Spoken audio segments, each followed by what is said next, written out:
After weeks of work at Watson B. Duncan Middle School, Principal Philip D'Amico is now allowed to show off the improvements to students and teachers. New cafeteria, folks. What do you think? The first tour goes to the Hesse family. Love it. Like the color it? green, So yes. amazing. Thanks to new dollars from the penny sales tax increase, Watson B. Duncan Middle School is making major improvements to the campus.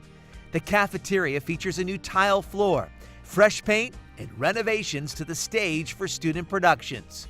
Math teacher Jeffrey Hess is impressed. To say it, but if I'm a kid, I'm going to want to come in and just feel at home.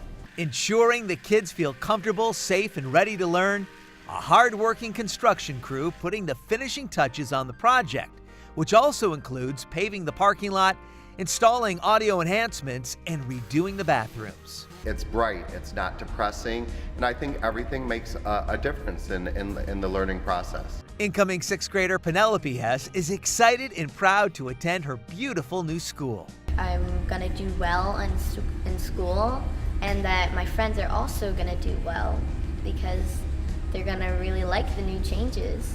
Principal D'Amico and the contracting team are excited to see the students shine.